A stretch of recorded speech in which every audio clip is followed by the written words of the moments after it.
नमस्कार दोस्तों, मेरा यूट्यूब चैनल में आपका स्वागत है। आज हम जिस किताब को पढ़ के सुनाएंगे उसका नाम है जोनाथन लिविंगस्टोन सीगल, एक समुद्र पंछी की कहानी। लेखक है रिचर्ड बर्ड। इस किताब में जानेंगे कैसे हम सब अगर हमारे बंधे हुए सीमाओं को डोर से बाहर निकाले जाए तो जीवन में कुछ भी कर सकते हैं। अपने डर से आगे निकल के ज़िंदगी के रास्ते में आने वाले सारे बाधाओं को तोड़ के आगे बढ़ सकते हैं। ज़रूरत है सिर्फ जीतने की इच्छा होना चाहिए। उम्मीद है इस किताब को सुन के आपको अच्छा लगेगा। तो शुरू करते इस किताब को। सुबह हो चुकी है और नए सूरज की सुनहरी झिलमिलाती रोशनी शांत समुद्र के छोटे छोटे लहरों पर यहाँ से वहाँ तक फैली हुई थी। इसी के साथ नाश्ते के लिए एकत्रित सारे सीगल खाने के टुकड़ों को झपटने और लड़ने के लिए एकत्रित हो गया था। लेकिन दूर समुद्र तट पर बिल्कुल अकेले जोनाथन लिविंगस्टोन सीगल खुद अपना साह बना हुआ था। आसमान पर 100 फीट ऊंचाई पर अपने नुकीले पंजों को नीचे किया और चोंच को ऊपर उठा के उड़ने लगा, लेकिन उसका संतुलन बिगड़ गया और वो नीचे शांत समुद्र में गिर गया। ये उसके लिए बहुत शर्मनाक था। उसने फिर से कोशिश की, लेकिन एक बार फिर असफल हो गया। ज़्यादातर सीगल सिर्फ कैसे आसान में उड़ के खाने के स्थान पर पहुंचा जाए यही मतलब रखते हैं। उसे आसमान में उड़ने से कोई मतलब नहीं रहता है। लेकिन जोनाथन था बिल्कुल अलग। उसका लक्ष्य था ऊंचे आसमान पर बहुत ऊपर तक बादलों के ऊपर उड़ना। जोनाथन के माता पिता देखते जोनाथन हर कोशिश करते थे कम ऊंचाई में उड़ने के लिए। वो सैकड़ों उड़ान भरते थे। ये देख के दोनों हैरान हो जाते थे। माँ ने पूछा, क्यों जॉन, बाकी पंछियों के पेशा तुम्हारे लिए क्यों मुश्किल है? नीचे उड़ान के लिए पेलिकन एल्बिडस पंछियों के जैसे क्यों नहीं छोड़ देते हो? तुम खाते क्यों नहीं? मैं बस यही जानना चाहता हूँ, हवा में मैं क्या कर सकता हूँ और क्या नहीं। मुझे आसमान में उड़ के यही जानना है। पिता ने कहा, शरद लहरों में नहीं, और सर्दियाँ भी आने वाला है। नमी कम हो जाएगा और मछलियाँ गहराई में चली जाएगी। जोनाथन, तुम्हारा ध्यान सिर्फ खाने पर होना चाहिए, जीवन के लिए उड़ने पर नहीं। उड़ने से तुम्हारा कोई पेट नहीं भरेगा। जोनाथन अपने पिता के बात मानते हुए कुछ दिनों तक दूसरे सीगलों की तरह घाटों पर और मछली पकड़ने वाले नावों के ऊपर इधर से उधर रोटी के टुकड़ों को झपटते, झुंड के साथ चीखते और झगड़ने की कोशिश की। लेकिन इसमें उसका काम नहीं बन रहा था। जब खाने के लिए एक बूढ़े सीगल को गिराया तब उसे बहुत खराब लगा, ये सोच के कि इसका कोई मतलब नहीं है, ये मेरे लिए बेकार है। इससे तो अच्छा अभी तक मैं उड़ने का कोशिश करता, मैं बहुत कुछ सीख पाता। फिर से जोनाथन बिना खाए पिए अकेले निकल पड़ा दूर समुद्र में। उसने ठान लिया और 1 सप्ताह के अभ्यास से उसने पूरा किया तेज रफ्तार से उड़ने वाला, जो कि अभी तक किसी ने ऐसा नहीं कर पाया था। उसने आसमान पर 1000 के ऊपर से अपने पंखों को फैलाते हुए तेज रफ्तार से गोता लगाया। महज 70 सेकंड के रफ्तार से उसने प्रति घंटा के रफ्तार से पहुंच गया था। जिस समय उसने पंखों को फैलाया हर बार डगमगाया, जरा हंसा। बार बार ऐसा हो रहा था। उसने सारा ध्यान लगाया, अपने पूरा ताकत लगाया, फिर भी अपना नियंत्रण नहीं रख पा रहा था। उसने पहले 1000 फीट ऊपर में उड़ के पूरे रफ्तार से नीचे आए पंखों को फड़फड़ाते हुए पानी में गोता लगाया, लेकिन पानी में वो पूरी तरह भीग गया। उसने बहुत बार कोशिश किया, लेकिन हर बार असफलता उसको छोड़ ही नहीं रहा था। उसने फिर से सोचा, इसका क्या उपाय है? उसने सोचा, तेज रफ्तार में डानों को स्थिर रखना पड़ेगा और पंखों को बिना फड़फड़ाते हुए स्थिर रखना होगा। अब वो पहले से और ज़्यादा ऊंचाई पर पहुंच गया। गोल गोल घूमने के बाद चोंच को नीचे की तरफ झुकाते हुए, पंजों को पूरी तरह फैलाते हुए रफ्तार 50 घंटा पार कर दिया। इस बार उसका प्रयास सफल हुआ और 90 मील प्रति घंटे रफ्तार से फराटे भरते हुए निकल गया। काम अभी महज कुछ क्षण का था। जोनाथन बीच आसमान में काबू खो बैठा और सीधे समुद्र में झपास के गिर गया। बहुत देर के बाद उसे जब होश आया तो उसने देखा अंधेरा हो चुका था और समुद्र की चांदनी रोशनी में वो तैर रहा था। उसने देखा उसका पंख खुरदरे हो चुका था और सबसे खराब जो उसे लग रहा था वो है वो फिर से असफल हो गया था। इस क्षण उसे इच्छा हुआ कि ये वक्त बस इतना भर का हो कि इसी वक्त मुझे समुद्र के तट पर ले जाए और इस क्षण का अंत कर देता। के अंदर जब वो डूब रहा था तब एक अंदरूनी आवाज़ आया, इसे बचने का कोई रास्ता नहीं है। वो सोचने लगा, मैं एक समुद्री पंछी हूँ और मैं बाज की तरह नहीं ऊंचा उड़ सकती। उसे के जैसा मेरा पंख नहीं है। मैं सिर्फ छोटा मछली खाने के लिए बना हूँ। मेरा पिता सही कहते हैं, मुझे ये बेवकूफ़ी में नहीं पड़ना चाहिए। मुझे बाकी सारे सिगालों की तरह ही जीवन बिताना चाहिए। मुझे अपने झुंड में वापस लौट जाना चाहिए। आवाज़ धीरे धीरे कम होता चला गया और जनार्दन ये मान लिया रात हो चुका था और बाकी सब पंछियों की तरह किनारे बिताते हुए उसने ठान लिया अब से वो बाकी सिगालों की तरह ही रहेगा और इसमें बाकी सब का खुशी भी है। वो थक चुका था। अंधेरा उसके में उसने ज़मीन की तरफ चला गया। कम ऊंचाई में उड़ने वाला बात से वो आभारी था। उसने सोचा, मैं जो था वो छोड़ चुका हूँ, जो सच में सीखा उसमें ख़त्म कर दिया हूँ। मैं अब से दूसरे समुद्री पंछियों के जैसा एक समुद्री पंछी और उसी की तरह उड़ान भरता हूँ। बहुत तकलीफ के बावजूद 100 फीट ऊंचाई में पहुंचा। सागर तट की ओर बढ़ते हुए उसने और तेजी से डनों को हिलाया। तो और हिस्सा हो चुका था, उसे महसूस हुआ और उसे उस शक्ति का कोई संबंध नहीं था जिसे सीखने के लिए उसने उकसाया था। नहीं रहेगा कोई चुनौती, नहीं रहेगा विफलता। इसी सोच के साथ समुद्र तट के ऊपर उड़ता चला, अंधेरे को चीरता हुआ। जो खोखली आवाज़ खतरे का आशंका से घबरा के कट गई। अंधेरे में सीगल नहीं उड़ते हैं। अंदर से आवाज आया, और नीचे आओ तुम। रात में उड़ने के लिए नहीं बने हो, नहीं तो तुम्हारा उल्लू के जैसा आंखें होता, तुम्हारे पास बाज की तरह छोटा छोटा पंख होता। उसने रात में जमीन से 100 फीट ऊपर जनार्दन की आंखों झपकी। उसका दर्द, उसका संकल्प गायब हो गया। उसने सोचा, बाज के जैसा छोटा पंख, यही तो हल है। मुझे तो बस छोटा पंख चाहिए। मुझे अधिकतर पंखों का समेटकर सिर्फ छिया की मदद से उड़ते चले जाना है। उसने लगभग सागर से 2000 फीट ऊंचाई पर उड़ते चला गया और मरना, असफल होने का ख्याल अपने मन से हटा लिया। उसने अपने डनों को छोटा नौकों के हवा में निकाल कर रहा और फिर सीधे नीचे गोता लगाया। हवा उसके सर के ऊपर बहुत तेजी से आ रहा था। 70-80, कभी 120 और उससे भी तेज। डनों को फैलाए और 140 मील प्रति घंटे पर। इतना ज़्यादा नहीं था जो पहले 70 उसे महसूस हो रहा था। अब उसने डनों को छोर को हल्का मोड़कर वो गोते से बाहर निकाला और लहरों के ऊपर उड़ता चला गया। सोचा, अगर मैं 2000 फीट ऊंचाई से गोता लगाता तो कैसे होता।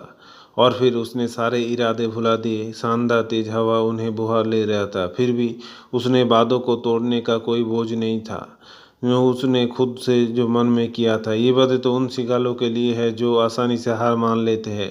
जिसने 2 रात के ऊंचे शिखरों को छू लिया, उसके लिए ये कोई जरूरी नहीं। सूरज उगने तक उसने अभ्यास में जुटा था। 5000 फीट के से मछुआरों के नाव लंबे सपाट नीले पानी में बहुत ही छोटे दिख रहे थे। वो जीवित था खुशी से, बस हल्के हल्के थरथराता हुआ कांप रहा था। गर्व करता कि उसका डर काबू में था। अब वो हर फीट ऊंचाई से गोता लगा के बाहर आना शुरू किया। नाव और सिगालों का झुंड एक और उल्का वो उसके उड़ने के रास्ते पर आ चुका था। लेकिन वो रुक नहीं सकता था और ये भी नहीं मालूम था कि इस रफ्तार से वो जोड़ मुड़े कैसे। उसे टकराने का मतलब मौत। फिर उसने आंखों को बंद कर ली। सुबह सूरज उगने तक ठीक ठाक प्रति घंटे 212 मील रफ्तार से आंखों को बंद करते हवा और पंजों को जबरदस्त आवाज से नाश्तों में बैस झुंड के बीच में से चीरता हुआ निकल गया। इस बार कोई मर नहीं गया। समुद्र के पंछियों के देवता मेहरबान था। इस बार उसने दूसरे पंछियों के साथ बातचीत करके समझ नष्ट नहीं किया और सूर्यास्त तक उड़ता रहा। जनार्दन जब समुद्र तट पर झुंड के साथ मिले तब पूरी तरह सवेरा हो चुका था। वो पूरी तरह थका हुआ फिर भी उड़ने में व्यस्त एक छल्ला बनाया और मस्ती में किया जमीन में आने से पहले। अब जीवन में उन्हें मज़ा आ रहा था। हम खुद के आवाज़ से दल बदल से ऊपर उठ जा सकते हैं। स्वयं को जानो, अपने खुद के कुशलता को पहचान सकते हो। हम मुक्त होकर उड़ सकते हैं। जब जमीन में उतरे तो सारे शिकार परिषद की बैठक में इकट्ठे थे। दरअसल वो सब जनार्दन का इंतजार कर रहे थे। मुखिया ने कहा, जनार्दन बीचों बीच खड़ा हो जाओ। उनका आवाज़ जैसे कोई समारोह में होने वाली समारोह के जैसा था। उसने बीचों बीच खड़ा होने का मतलब कोई सम्मान या जिंदगी मिलेगा। उसने सोचा जरूर आज नाश्ते में झुनझुन का उपलब्धि दिखा है इसलिए उसे सम्मान मिलेगा।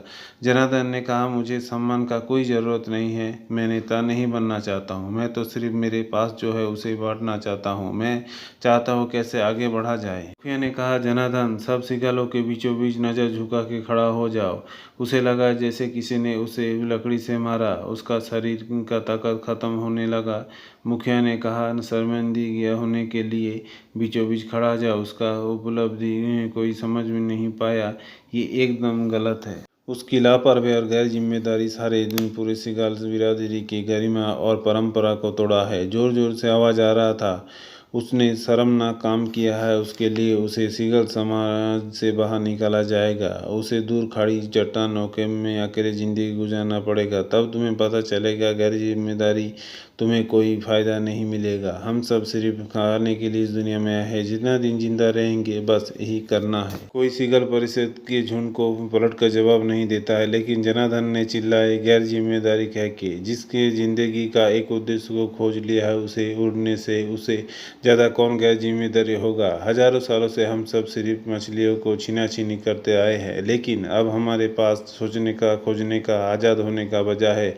मुझे एक मौका दीजिए, मैंने क्या पाया आप सबको दिखाने के लिए। तुम जैसे पत्थर बन चुका था, उसका बात कोई नहीं सुन रहा था, जैसे सबने अपना कान बंद कर लिया था। बाकी दिन जनार्दन सिगाल ने अकेले बिताए, लेकिन दूर स्थित चट्टानों में बहुत दूर तक उड़ान भरी। उसे दुख इस बात पर नहीं था कि वो अकेला है, बल्कि दूसरे सिगाल उसे विश्वास नहीं किया। लेकिन अब जो उसने की तरह उड़ने के लिए इंतजार कर रहे थे, उसने भी अपना आंख बंद कर दिया था।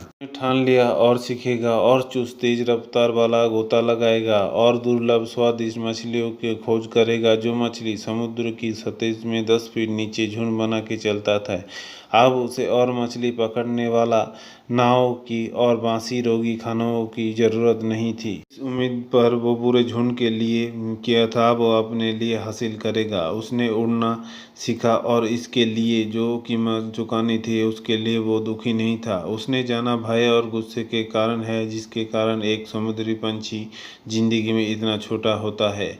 अब जनार्दन ने खुद की परीक्षा ली, जो अभी तक कोई समुद्री पंछी नहीं किया था। खुद के डानों को मोड़ते हुए बिना रुके 1 मील प्रति घंटा की रफ्तार से धीमे हो गया। उसके समय 2 पंछी उसके साथ धीमे हो गया। जहाँ पर जनार्दन स्थिर रहा वहाँ पर उन्हें धीमे से उड़ना मालूम था। जनार्दन ने अपने डानों को समेटते हुए 190 मील प्रति सेकंड पर चला आया और उसकी तरह गोता लगाया। भले ही खामियां थी फिर भी नीचे फराटा लगाते हुए आया और आखिरकार उसने वो कर दिखाया। उस रफ्तार को मोड़ते हुए सीधे ऊपर की तरफ धीमे धीमे घूमते हुए उड़ान भर ली। और उन सब ने कहा हम सब तुम्हारे झुंड से आए हैं, हम सब तुम्हारे भाई हैं। लेकिन ये सब का कोई मतलब नहीं था। उन सब ने कहा हम सब तुम्हें और ऊंचा उड़ाने के लिए और ऊपर घर ले जाने के लिए आए हैं। मेरा कोई घर नहीं है, मुझे घर से बेघर कर दिया गया है। फिलहाल हम सब शानदार पहाड़ी के शिखर पर हवा भर रहे हैं। उन्होंने कहा मेरा बूढ़ा शरीर 100 फीट के ऊपर नहीं उड़ सकता है, लेकिन तुम ये कर सकते हो। तुमने चुनौतियों से लड़ना सीख लिया, वो सही थे, वो और ऊंचे उड़ सकते थे, लेकिन अब घर वापस लौटने का समय आ गया। उसने पूरे आकाश को देखा, नीचे सुंदर से ज़मीन को देखा और उसने अपनी निगाह डाली जहाँ पे उसने इतना कुछ सीखा है। आखिरकार वो तैयार हो गया और उसने 2 नक्षत्रों से जैसे उज्ज्वल पंछियों के साथ एकदम काले आसमान पर उड़ने के लिए ऊपर चला गया। उसने सोच और रफ्तार के ऊपर मुस्कुराता हुआ स्वर्ग में पहुंचे। ये कोई आसान बात नहीं था, कोई उड़ता हुआ सीधे आसमान में पहुंचे और उसका जांच फरक छानबीन शुरू कर दे। धरती से एकदम ऊपर बादलों के ऊपर जो वो उन पंछियों के साथ उड़ रहा था, तब उसे अपने शरीर को देखा, उन दोनों की तरह उजला चमकदार हो गया था। वो स्वर्ग में वही जनार्दन था जो अपने सुनहरी आंखों को पीछे रखता था, लेकिन उसका बाहरी रूप बदल गया था। उसका शरीर समुद्र पंछियों की तरह लग रहा था, लेकिन आगे से बेहतर उड़ने लगा। उसने सोचा अब मुझसे अधिक कोशिश करके भी मैं अच्छे दिनों के मुकाबले 2 गुना रफ्तार से उड़ पाऊंगा और प्रदर्शन कर पाऊंगा। जनार्दन चौकित हो गया। वो सर के बारे में पूछना भूल गया था। उसने पूछा, कितने दर जा सकते हैं आप? तुम जहाँ जाने चाहते हो, किसी भी समय कहीं पर भी जा सकते हो। जनार्दन और एक अनजान चीज को जीतने के लिए छटपटा रहा था। मैं कब शुरू कर सकता हूँ? तुम चाहो तभी भी। मैं चाहता हूँ तुम्हें उस तरफ जानना चाहिए, जनार्दन ने कहा, और उसकी आंखों की में अजीब सी चीज चमक उठा। मुझे बताइए क्या करना है। विचार की रफ्तार से उड़ो। जाने कि तुम्हें जानते हुए करना चाहिए कि तुम वहां पहले ही पहुंच चुके हो। चिराग के अनुसार जनार्दन अपना सोच को बदला है और अपने छोटा शरीर में कैद मानना बंद करके ऊंचा सोच रखे, ताकि वो ऐसा जान लेने के बाद उसका तकलीफ किसी लिखी गई संख्या की तरह पूर्ण स्थान और समय के विचार के अनुरूप हर जगह उसे समय जीतना था। जनार्दन ने इस काम को करने के लिए दिन रात कोशिश किया, लेकिन अपनी जगह से रत्ती भर भी नहीं सरक पाया। चिराग बार बार कहते रहा, आस्था को भूल जाओ। अपने उड़ने के लिए तुम्हें उड़ने के साथ ज्ञान की जरूरी है। फिर से कोशिश करो। फिर एक दिन तट पे खड़े हुए ध्यान से सोचने लगा, चिराग उसे क्या समझाने चाह रहे थे। मैं तो एक पूर्ण रूप से सीमा से मुक्त आज़ाद पंछी हूँ। उसे बहुत आनंद महसूस हुआ। चिराग ने कहा, बहुत सुंदर। उनके आवाज़ में जीतने का आनंद था। तुम्हें अपने नियंत्रण में काम करना होगा, चिराग ने कहा। जनार्दन खुशी से चीख मारा। धरती छोड़ने के बाद ये पहला आवाज़ था उनका मुंह से निकला हुआ। जब जनार्दन तट पर लौटा तब अंधेरा हो चुका था। दूसरे शिकार चकित होकर देखा, क्योंकि उन्होंने उसे जगह पर गायब होते देखा था जहाँ पर वो उतना दिन तक वो टिका था। उसने कहा, मैं यहाँ नया आया हूँ, मुझे आपको सिखाना है। चिराग ने कहा, मैं सालों से देख रहा हूँ तुम्हारे अंदर जो सीखने का इच्छा है वो कोई समुद्री पंछी में नहीं है। ये बात सुनकर झुंड खामोश हो गया। एक महीना बीत गया और जनार्दन और ज़्यादा सीखने लगा। अब वो नए विचारों को इस तरह ग्रहण करता जैसे कोई पंख और दानों वाला चुस्त दुरुस्त कंप्यूटर है। फिर एक दिन आया जब चिराग का जाने का समय हो गया। वो शांति से सबको बात करते थे, सबको जोर दे के हर चीज़ सिखाते थे, कैसे क्या करना है। ऐसी समय उनका पंख उज्ज्वल से उज्ज्वल होते चला गया और अंतिम में इतना चमकदार हो गया कि समुद्री पंछी की नज़र उन पर टिक नहीं पाया। जैसे जैसे दिन पार होते चला गया, जनार्दन का उस दुनिया की याद आया जहाँ से वो आया था। उसका अगर एक चौथा हिस्सा मालूम होता तो जीवन अलग ही होता। उसने रेत पर खड़ा होकर सोचा, उसके पीछे कोई पंछी होगा जो अपने ही सीमा रेखा को तोड़कर बाहर आने का संघर्ष करता, जो नाव से मछली के पाने की यात्रा करने से ज़्यादा होता। और हुआ ये, वो जितना दया दिखाता, प्रेम करता, प्रयास का, उतना ही उसको पृथ्वी पर वापस आने का इच्छा बढ़ता जाता। जनार्दन अतीत की अपेक्षा वो एक प्रतिपक्ष, एक नेता बनने के लिए पैदा हुआ था, और उसने अपना सीख और दूसरे शिष्यों को दे के गया जो खुद कुछ करने का मौका चाहता है। सलीबल, जो अब तक गति वाली उड़ान में माहिर हो चुका था, अब वो दूसरे को सीखने में मदद करता था, संदेह प्रकट किया। जनार्दन, तुम तो झुंड से निकाल दिए गए हो। तुम्हें क्यों लगता है तुम्हारे पुराने साथी तुम्हारे बात सुनेंगे? तुमने वो कहावत सुनी होगी, जो जितना ऊंचा उड़ता है वो उतना ही नीचे देखता है। जहाँ से तुम आए हो वहाँ के सीगल वहीं खड़े हैं, सिर्फ चीखते हैं, चिल्लाते हैं और आपस में लड़ते हैं। वो सब सर से 1000 मील दूर है, और तुम कहते हो तुम जहाँ हो वहाँ से उन्हें तुम सर दिखाओ। वो अपने डनों के छोर तक नहीं देख पाते हैं। यहीं रहो, यहाँ के शिकारों को मदद करो। पल भर खामोश रहा, फिर उसने कहा, क्या होता चिराग अपने पुराने संसार में लौट होते? क्या होता तुम आज? आखिर बात असरदार थी, जो जितना ऊंचा उड़ते हैं वो उतना दूर तक देखते हैं। जनार्दन वहीं पर रुक कर नए नए पंछियों के साथ काम करता रहा, और वो सबके साथ काम करते करते होशियार और तेज हो गया था। अब तक कितना कुछ सीख लिया होता अगर चिराग उस दिन उसे मिले होते जब झुंड से निकाला गया था वो। अब मुझे वापस लौटना होगा। तुम्हारे शिष्य अच्छे काम कर रहे हैं। सलीबत ने सांस छोड़ा, लेकिन बहस नहीं किया। तुम्हारे कमी खलेगी। सलीबत ना चूहते हुए भी हंस पड़ा। अगर उसे वो जमीन पर खड़ा है 1000 मील तक देखने सिखाया, वो जनार्दन ही है। अलविदा जॉन, अलविदा दोस्त। जॉन ने कहा, अलविदा, हम फिर मिलेंगे। और इसके साथ ही समुद्र तट पर विशाल झुंड का परिकल्पना की। अभ्यास की सफलता से वो जान गया था, हड्डी और पंखों का ढेर नहीं बल्कि आज़ादी और उड़ान का पूरा सच्चाई है, और किसी चीज़ की सीमा में बांधा हुआ नहीं रहता है। जनार्दन दूर स्थिर सीधी चट्टानों के कगार के ऊपर धीरे धीरे चक्कर काट रहा था, और अनाड़ी युवा फ्लेचर गर्ल को बेजोड़ कोशिश कर रहा था। उन सब के अंदर बेजोड़ उड़ने का कोशिश था। फ्लेचर जो शिखर पर अचानक झटका खाया था वो विफल हुए थे। अपने सीधे सोच और क्रोध की वजह से उसने और जोर लगाए। वो पीछे से गिरा, लड़का फिर किसी झूर तरह फंसा। फिर वो 100 फीट के नीचे नामता हुआ फिर स्थिर हुआ। तुम मेरे साथ बेकार समय बर्बाद कर रहे हो, फ्लेचर ने कहा। मैं कोशिश कर रहा हूँ लेकिन सफल नहीं हो पा रहा हूँ।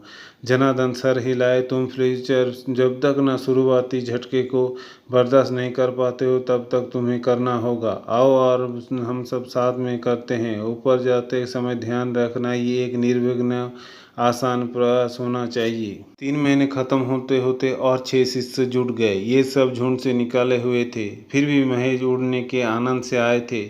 उनमें से ये अजीब नए विचार को जानने का उत्सुकता था। हम में से हर एक दरअसल उन महान समुद्री पंछी का विचार है। जनार्दन समुद्र तट पर ये सब कहा। सटीक बेजोड़ उड़ान हमारे लिए अपने स्वभाव को प्रकट करने की तरफ एक कदम है।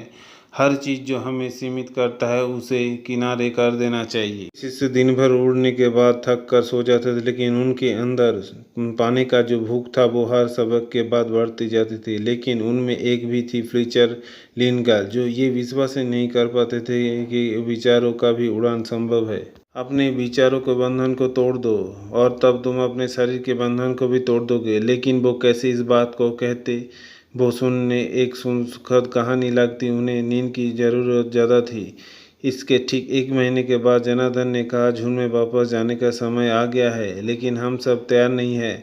केलीबंगल ने कहा, वहाँ पर हमारा स्वागत नहीं होगा और उसमें हम जबरदस्ती थोक नहीं सकते। ये झुंड के नियम के किसी को अगर झुंड से निकाला जाता है तो वापस नहीं बुलाया जाता। ये कानून 10,000 सालों से एक बार भी नहीं टूटा है। लेकिन सब ने जनार्दन के साथ आने का फैसला किया। सब के सब जनार्दन के साथ आने में एक दूसरे के जगह बनाते हुए झुंड के पास जाने के लिए निकल चला। एक एक करके आठों पंछी एक गोला का चक्कर काट के अपने पैर पर बेहतर धीरे रेत पर आ उतरे। जनार्दन सीगल ने उड़ान की समीक्षा शुरू कर दी। बिजली की तरह ये बात फैल गई। ये सीगल तो झुंड से निकले हुए थे और इसलिए वापस आए हैं। ये तो नहीं हो सकता है। फ्लेचर जो भविष्यवाणी किए थे झुंड में उथल पुथल फैला दी। वो झुंड के नियमों को तोड़ेगा। फिर भी समुद्री पंछियों के मुकाबले फ्लेचर सीगल ने 16 चरण वाली सीधी घाड़ी फिर की करते दिखाई और आगे दिन पंजों के बल तीसरा चक्कर काट कर भी दिखाया। हर घंटे जनार्दन अपने शिष्यों को बगल में उड़ाता रहता। वो उनके साथ महज उड़ने के लिए रात दिन और बादल तूफान में उड़ता, जबकि झुंड जमीन में दुखी होकर डूबका रहता। उड़ना खत्म होने के बाद सभी सीगल रेत में आराम करता। समय के साथ साथ वो सब जनार्दन के बात और ध्यान से सुनने लगा। उनके पास कुछ अजीबोगरीब विचार थे जो वो सब सही में नहीं पाते थे, लेकिन कुछ अच्छे विचार भी थे जो उन्हें समझ में आता। वापसी महीने भर की बात है, जब झुंड से निकले पहले समुद्री पंछी ने रेखा पार किया और उड़ने का सीमा रेखा को पकड़ पाने का इच्छा प्रकट की। ये इच्छा जाहिर करते हुए टेरेंस लवेलगल एक अभिनव पंछी बन गया और उस पर झुंड से निकल जाने का ठप्पा लग गया। वो जनार्दन का 8वां शिष्य था। अगली सुबह झुंड से कर्क मेनट गल आया। तैरता हुआ जनार्दन के पैर पे गिर गया। मेरा मदद करो, कहा। जैसे मरने वाले कहते हैं वैसे ही। मैं सिर्फ उड़ना चाहता हूँ, मेरे साथ चलो, जनार्दन ने कहा। जमीन से उठ चलो, हम दोनों शुरू करते हैं। आप समझ नहीं पा रहे, मैं उन दोनों को हिला नहीं पा रहा हूँ। मैं नवगल, तुम पूरी आज़ाद हो। तुम अपनी इच्छा से कुछ भी बन सकते हो। तुम्हारे रास्ते में कोई रुकावट नहीं बन पाएगा। क्या आप कहना चाहते हैं मैं उड़ सकता हूँ? मैं कहता हूँ तुम मुक्त हो। इतने आसानी से अपने डनों को फड़फड़ा के अंधेरे रात में हवा में ऊपर उड़ते चला गया। ऊंचे ऊपर उड़ते चिल्लाते हुए सोए झुंड जाग गया। मैं उड़ सकता हूँ, सुनो। सूरज उगने तक जब वो उड़ रहा था तब 1000 पंछी खड़े होकर मेनाट को देख रहे थे। उसे कोई परवाह नहीं था कोई देख रहा है या नहीं देख रहा है। समुद्री पंछी की उड़ना सही है। आज़ादी उसके अस्तित्व की प्रकृति है। कोई भी जो आज़ादी के आड़े में आए उसे किनारा कर देना चाहिए। जनार्दन ने कहा, सच्चा कानून वो है जो आज़ादी की तरफ ले जाता है, इसके अलावा और कोई कानून नहीं है। कुछ वर्षों के लिए जब जनार्दन सीगल समुद्र तट के झुंड से गायब हो गया था तो ये पंछियों का विचित्र समूह हो गया था जो शायद ही कभी पृथ्वी पर रह रहा था।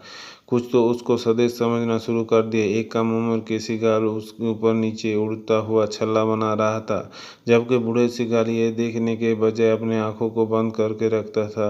वो दंगल से उड़ के नौका के इर्द गिर्द टूटा ब्रेड के एक टुकड़ा पाने के लिए मंडरा रहा था। फ्लेचर और जनार्दन के शिष्य लंबे समय के मिशनरी यात्रा से अपने प्रशिक्षण की स्वतंत्रता और उड़ान संबंधित शिक्षाओं के प्रसार में लगे थे। फ्लेचर के छात्र और उनके छात्रों के छात्र सटीक तरह से उड़ते थे, ऐसा खुशी कभी नहीं देखी गई थी। ऐसे छात्र भी थे जिन्होंने सीमाओं को बहुत अच्छे से पार कर लिया था। वो जनार्दन की तरफ ऐसे गायब हो जाते कि धरती का कोई छोर उसके लिए बहुत ही छोटा लगता। फ्लेचर और जनार्दन के अन्य साथी बदलाव के प्रति हैरान थे, सुधार चाहते, दृढ़ता और बेहद आक्रोशित भी, लेकिन ये रोकने के लिए असहाय थे। उड़ने का अभ्यास करने वाले पंछियों की संख्या कम से कम हो रही थी। एक के बाद एक पुराने छात्रों का निधन हो रहा था। वो अपने पीछे पड़े शब्दों की छोड़ जाते थे। झुंड उन शब्दों को ढूंढ निकालता था, उसे समुद्र से भरा बड़ा समारोह में आयोजित करके श्रद्धांजलि देता, फिर उन भारी पत्थरों के नीचे दबाकर दफन कर देता। के बाद एक छात्र का निधन हो रहा था। वो अपने पीछे ठंडे शब्दों को छोड़ जाते थे, उनको पत्थरों के नीचे समाधि दिया जाता और ऐसे पत्थरों को जनघट बनने स्थल, धार्मिक स्थल में बन रहा था। प्रत्येक समुद्री पंछियों के लिए ये जरूरी अनुष्ठान हो गया था। प्रत्येक समुद्री पंछी के लिए जरूरी अनुष्ठान था कि वो एकजुटता के भाषण देखने के लिए वहाँ एक पत्थर रखे तथा समारोह पर दुख भरा भाषण दे। किसी को नहीं पता था ये एकजुटता क्या है, नहीं कोई इसके बारे में पूछता था, कोई किसी को मूर्ख न समझ ले। आखिर में फ्लेचर का भी निधन हो गया। ये सच हुआ एक शुद्ध और सर्वाधिक जुहर उड़ान के लंबे एकक सत्र के दौरान। ऐसे उड़ान उससे पहले वो कभी नहीं भरी थी। उसका शरीर धीमे गति से नीचे आते हुए गायब हो गया।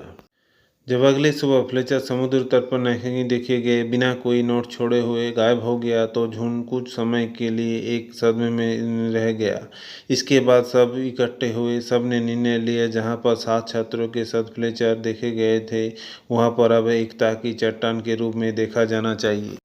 बादल हट गया। जनार्दन पंछियों की सही पोशाक पहने हुए और कीमती पत्थरों की मुकुट अपने सर पर पहने हुए हवा, आकाश, समुद्र और पृथ्वी के लिए प्रतीक्षात्मक रूप में इशारा किया। और इसी तरह फ्लेचर की समाधि में पत्थरों का ढेर बन गया। जीवन एक चमत्कार नहीं है अधिकारी, ये एक बहुरियत है। महान गर्ल जनार्दन बहुत पहले किसी के लिए दिखा गया एक मिसाल है। एक परी ने कहा है, ये कमज़ोर मानते हैं क्योंकि जैसे ये दुनिया है उसका सामना करने के लिए वो खड़े हुए थे। धन्यवाद।